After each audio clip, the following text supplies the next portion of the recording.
Hi friends, welcome to my channel Uma competitive Telugu.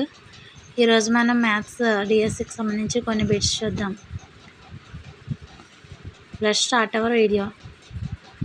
వస్తమ్మ ఒక పొలం త్రిభుజాకారంలో కలదు. దాని భూమి ఎత్తుకు 3 రెట్లు. ఆ పొలం చదును చేయడానికి 1 హెక్టార్కు 400 వంతున మొత్తం 2400 రూపాయలు ఖర్చు అయ్యాను. అయితే ఆ త్రిభుజం యొక్క భూమి ఎంత? దీనికి భూమిని మనం 3x అనుకుంటాం. ముందు ఎత్తుకు 3 రెట్లు కాబట్టి ఎత్తుని హైట్ హెక్స్, అలాగే భూమి 3 రెట్లు కాబట్టి 3x అవుతుంది. 1 హెక్టార్కి అయ్యే ఖర్చు 400 400 ఇచ్చారు. మొత్తం ఖర్చు ఎప్పుడు కూడా వైశాల్యం ఇంటూ 1 హెక్టార్కి అయ్యే ఖర్చు అని తీసుకోవాలి. వైశాల్యం ఇంటూ 1 హెక్టార్కి అయ్యే ఖర్చు. వైశాల్యం ఫార్ములా 1/2 × BH. త్రిభుజ వైశాల్యానికి ఫార్ములా 1/2 × BH. అయితే దీని నుంచి మొత్తం ఖర్చు = వైశాల్యం ఇంటూ హెక్టార్కి అయ్యే ఖర్చు నుంచి వైశాల్యం కావాలంటే మనకి మొత్తం ఖర్చు బై ఈ 1 హెక్టార్కి అయ్యే ఖర్చు అవుతుంది.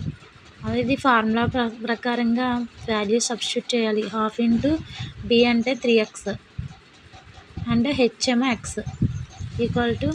మొత్తం ఖర్చు 2400 బై 1 హెక్టార్కి అయ్యే ఖర్చు 400. 4 టేబుల్ 400 టైమ్స్ 400 టేబుల్ 6 టైమ్స్ 400 6 2400. ఇక్కడేమో 3/2 × x². సో కానీ 1 హెక్టార్ అంటే మనకి 10,000 చదరపు మీటర్స్ కాబట్టి 6 × 10,000 చదరపు మీటర్స్. నెక్స్ట్ x² ఇక్కడ 3 టేబుల్లో 6 2 టైమ్స్ క్యాన్సిల్ అయితే మనకి ఈ 2 × ఈ 2 2 2 4 4 × 10,000 40,000 చదరపు మీటర్లు.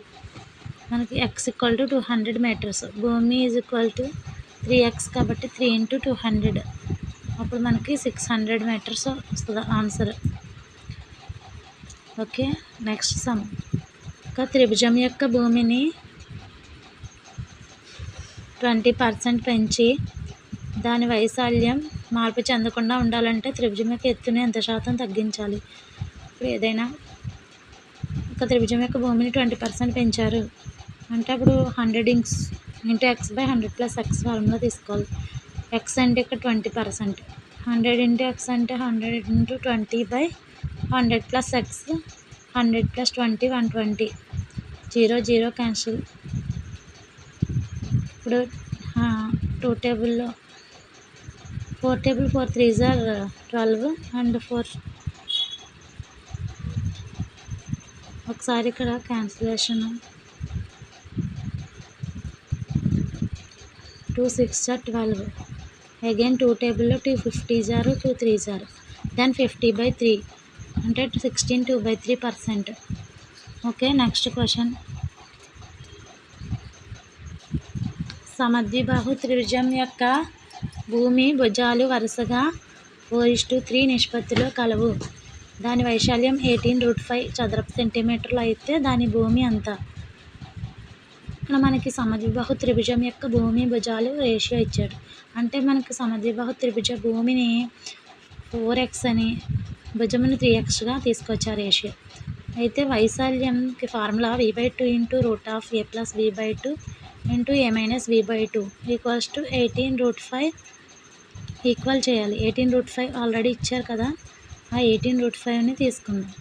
ఇక్కడ b అంటే మనకి భూమి 4x కాబట్టి ఇక్కడ సబ్స్టిట్యూట్ చేయండి. 4x/2 ఇంటూ √a అంటే మళ్ళీ 3x ప్లస్ b/2 అంటే 4x/2 అంటే 2x, అలాగే 3x - 2x = 18√5. ఇక్కడ 2 టేబుల్ క్యాన్సిల్ చేయండి. 2 2s are 4x. ఇక్కడ √3x + 2x అంటే 5x ఇంటూ ఇక్కడ 3x - 2x అంటే 1x. అప్పుడు ఇక్కడ 5x ఇది x 5x² వస్తుంది. ఇటువైపు 18√5. దెన్ 2x ఇంటూ √5 ఇంటూ x²కి రూట్కి క్యాన్సిల్ అయితే x ఉంటుంది. ఇటువైపు 18√5. ఇక్కడ 2 టేబుల్ క్యాన్సిల్ అయింది. 2 టైమ్స్ 2 9s are 18. అలాగే రూట్ 5 క్యాన్సిల్ అయింది, ఎక్స్ స్క్వేర్ మిగిలింది మనకి. ఎక్స్ ఇంటూ ఎక్స్ స్క్వేర్ మిగిలింది లెఫ్ట్ సైడ్. ఇక్కడేమో 9 ఉంది. సో ఎక్స్ స్క్వేర్ 9 అయితే ఎక్స్ √9 అంటే 3 అవుతుంది. సో భూమి మనకి అడిగాడు కాబట్టి భూమిని 4x తీసుకున్నాం కదా. 4 into 3, 4 3 12 centimetres. 12 is answer. Okay అండి. Next question. వీడియో కనుక నచ్చితే please like, share our video. కొంచెం ఎంకరేజ్ చేయండి. ఇంకా మంచి ఇంపార్టెంట్ క్వశ్చన్స్ అనేవి నెక్స్ట్ వీడియోలో ప్రొవైడ్ చేస్తాను. కొంచెం టఫ్గానే ఉంటాయి. ఈ చాప్టర్కి సంబంధించి ప్రాక్టీస్ చేయండి. Next third sum. చుట్టుకొలత 24 సెంటీమీటర్లు కాగల త్రిభుజ గరిష్ట వైశాల్యం కనుక్కోండి. మనకి చుట్టుకొలత 24 సెంటీమీటర్లు అన్నారు, కానీ ఏ త్రిభుజమో మనకు తెలియదు. అలాంటప్పుడు ఈ చుట్టుకొలత అనేది మనకి ఎలా ఉండొచ్చు అంటే సైడ్స్ 8 8 8 అవ్వచ్చు, లేకపోతే 8 7 9 అవ్వచ్చు. త్రిభుజం యొక్క భుజాలు 8 6 10 కానీ 7 7 10 కానీ అవ్వచ్చు. కానీ మనకి ఇప్పుడు 4 వచ్చాయి కదా. 4లో గరిష్ట త్రిభుజ వైశాల్యం ఎప్పుడు కూడా సమబాహు త్రిభుజమునకు మాత్రమే ఫామ్ అవుతుందండి. కాబట్టి మనకి త్రిభుజ వైశాల్యం ఏం తీసుకోవాలంటే సమబాహు త్రిభుజానిది √3/4 a². √3/4 ఇంటూ ఏ అంటే మనకి సైడ్ 8 కదా. 8 ఇంటూ 8. ఓకేనండి. నెక్స్ట్ 4 టేబుల్ 8 4 టేబుల్లో 8 2 టైమ్స్ కాబట్టి 8 2 16 √3 చదరపు సెంటీమీటర్లు. ఇది మన ఆన్సర్. నెక్స్ట్ సమాంతర చతుర్భుజం యొక్క ఆసన్న భుజాలు 5:4 నిష్పత్తిలో కలవు మరియు దాని వైశాల్యం 1000 చదరపు సెంటీమీటర్లు. చిన్న భుజం పైకి గీచిన లంబం పొడవు 25 సెంటీమీటర్లు అయితే పెద్ద భుజం పైకి గీచిన లంబం పొడవు ఎంత? ఇది కొంచెం టఫ్గానే అనిపిస్తుంది. ఒకసారి బాగా అర్థం చేసుకోండి. సమాంతర చతుర్భుజం తెలుసు కదా మనకి, అది తీసుకుని ఆసన్న భుజాలు అంటే పక్క పక్కనే ఉన్న భుజాలు అనమాట. అంటే ఒకటి 5x, ఒకటి 4x. అయితే ఇవి 5:4 నిష్పత్తి కాబట్టి 5x 4x తీసుకుందాం. చిన్న భుజానికి ఎదురుగుండా చిన్న భుజం పైకి గీసిన లంబం అంటే మనకి 4xకి లంబం అంటే ఇలా డ్రా చేస్తాం లంబం. ఈ లంబం అంటే 25 సెంటీమీటర్స్. అంటే మనకి సమాంతర చతుర్భుజ వైశాల్యం భూమి ఇంటూ ఎత్తు. ఇక్కడ భూమి 4x అయినట్టు ఎత్తు మనకి లంబం 25 సెంటీమీటర్స్ అనమాట. దీన్ని 1000కి ఈక్వల్ చేయాలి వైశాల్యం కాబట్టి. అలాగే పెద్ద భుజం మీదకి గీసిన లంబము అన్న ఏమనుకుంటాం, h. ఓకేనండి. అదే హైట్ అవుతుంది కాబట్టి 5x ఇంటూ ఇక్కడ భూమి 5x కాబట్టి 5x ఇంటూ h. అది కూడా మనకి 1000 సెంటీమీటర్స్కి ఈక్వల్ చేయాలి. ఇవి రెండు ఈక్వల్ చేయండి. 5x into h equal to 1000 ఒకటి, 4x ఇంటూ 25 ఈక్వల్ టు 1000. దీని నుంచి మనకి x వాల్యూ వస్తుంది. 4x ఇంటూ 25 ఈక్వల్ టు 1000 అంటే 25 టేబుల్లో 25 20s అనమాట. 25 40 టైమ్స్ 25 40s 4 10s 40 కాబట్టి x 10 వచ్చింది. దెన్ x 10 అంటే మనకి ఈ x వాల్యూ ఇక్కడ సబ్స్టిట్యూట్ చేయండి. 50 into h equals to 50. 5 into x అంటే 50 కదా. 50 ఇంటూ h ఈక్వల్ టు 1000 తీసుకుందాం. ఇప్పుడు h ఈక్వల్ టు 1000/50 అంటే 6 సెంటీమీటర్స్ 20 సెంటీమీటర్స్ వస్తుంది మన ఆన్సర్. ఓకే, అర్థమైందండి. Next question. మోహన్ ఒక నదీ తీరం వెంబడి కొంత పొలం కొన్నాడు. మోహన్ అంటే ఒక నదీ తీరం వెంబడి తీసుకుని దాని వెంబడి ఒక పొలం కొన్నాడంట. అలాగే రహదారి వెంబడి ఉండే పొలం పొడవుకు రెట్టింపు. ఇది రహదారి వెంబడి పొలం, దీన్ని ఎలా తీసుకున్నాం, రహదారి వెంబడి పొలం. నదీ తీరం వెంబడి పొలం ఎలా తీసుకున్నాం అంటే ఈ రహదారి వెంబడి పొలంను మనం x తీసుకుంటే నదీ తీరం వెంబడి ఉన్న పొలము దీనికన్నా 2 రెట్టింపు అంటే ఇది 2x అనమాట. అయితే సమాంతరంగా కలవు, ఒకదానికొకటి సమాంతరంగా కలవు. ఈ రెండింటి మధ్య దూరము 100 అంటే ఈ రెండింటి మధ్య దూరం అనమాట 100 మీటర్లు. పొలం యొక్క వైశాల్యము 10,500 చదరపు మీటర్లు అయితే నదీ తీరం వెంబడి ఉండే పొలం పొడవు ఎంత? నదీ తీరం వెంబడి అంటే 2x అడుగుతున్నారు. అంటే ఇది ఒక సమలంబ చతుర్భుజము ట్రైపీజియం ఫామ్ అయింది అంటే అర్థమైందండి. నెక్స్ట్ ఇప్పుడు మనకు ట్రైపీజియం యొక్క వైశాల్యానికి formula ½ h into a+b. a+b అనేది మనకి సమాంతర భుజాలు యొక్క పొడవులు అనమాట. h ఏమో ఈ సమాంతర భుజాల మధ్య దూరం. ఇవి సబ్స్టిట్యూట్ చేస్తే values h/2 into sorry 1 h/2 into x plus 2x. ఓకేనండి. h/2 into x plus 2x equal to 10,500. ఇప్పుడు క్యాన్సిలేషన్ చేస్తే మనకి 3 టేబుల్లో 35, ఈ జీరోస్ క్యాన్సిల్ అయిపోయినాయి 100లో. అండ్ 35 ఇంటూ 35 టైమ్స్ వచ్చింది. ఇక్కడ 105, 3 35 105 అనమాట. ఓకేనండి. సమాంతర భుజాల మధ్య దూరము h 100 కాబట్టి. నెక్స్ట్ ఇప్పుడు మనకి హైట్ కావాలి.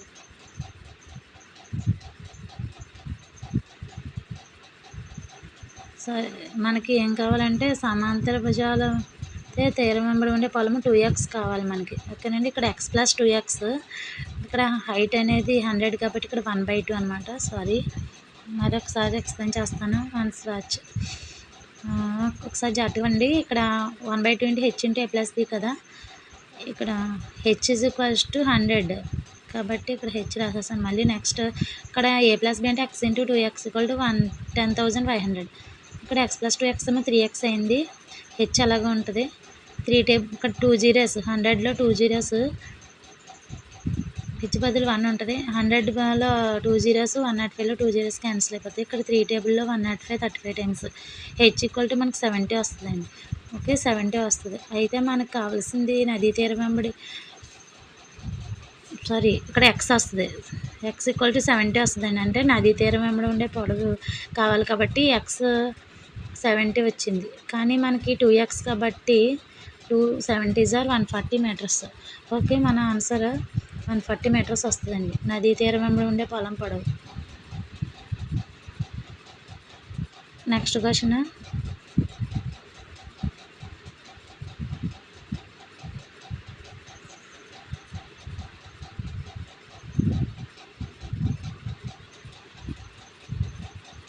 నెక్స్ట్ క్వశ్చన్కి వెళ్ళిపోదాం. రాంబస్ యొక్క కర్ణాల పొడవులు వరుసగా 2a సెంటీమీటర్స్ 4a సెంటీమీటర్స్ అయితే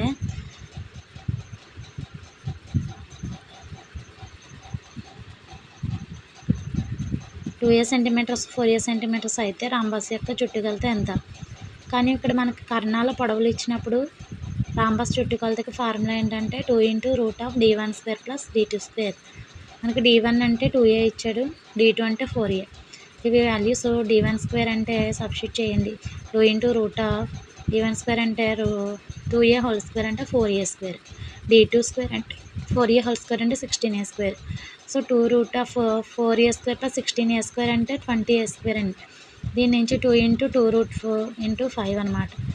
దెన్ 20కి 2√5 అని రాయొచ్చు. ఎందుకంటే √20 అంటే మనకి 4 5 రాస్తాం. 4 5 అంటే √4 అర్థం 2 అవుతుంది. ఇంకా రూట్లో 5 మిగులుతుంది కాబట్టి 2√5 అనమాట. అప్పుడు 2 2 4 4√5a సెంటీమీటర్స్ అనేది ఆన్సర్ అవుతుంది. ఓకేనండి. Next question.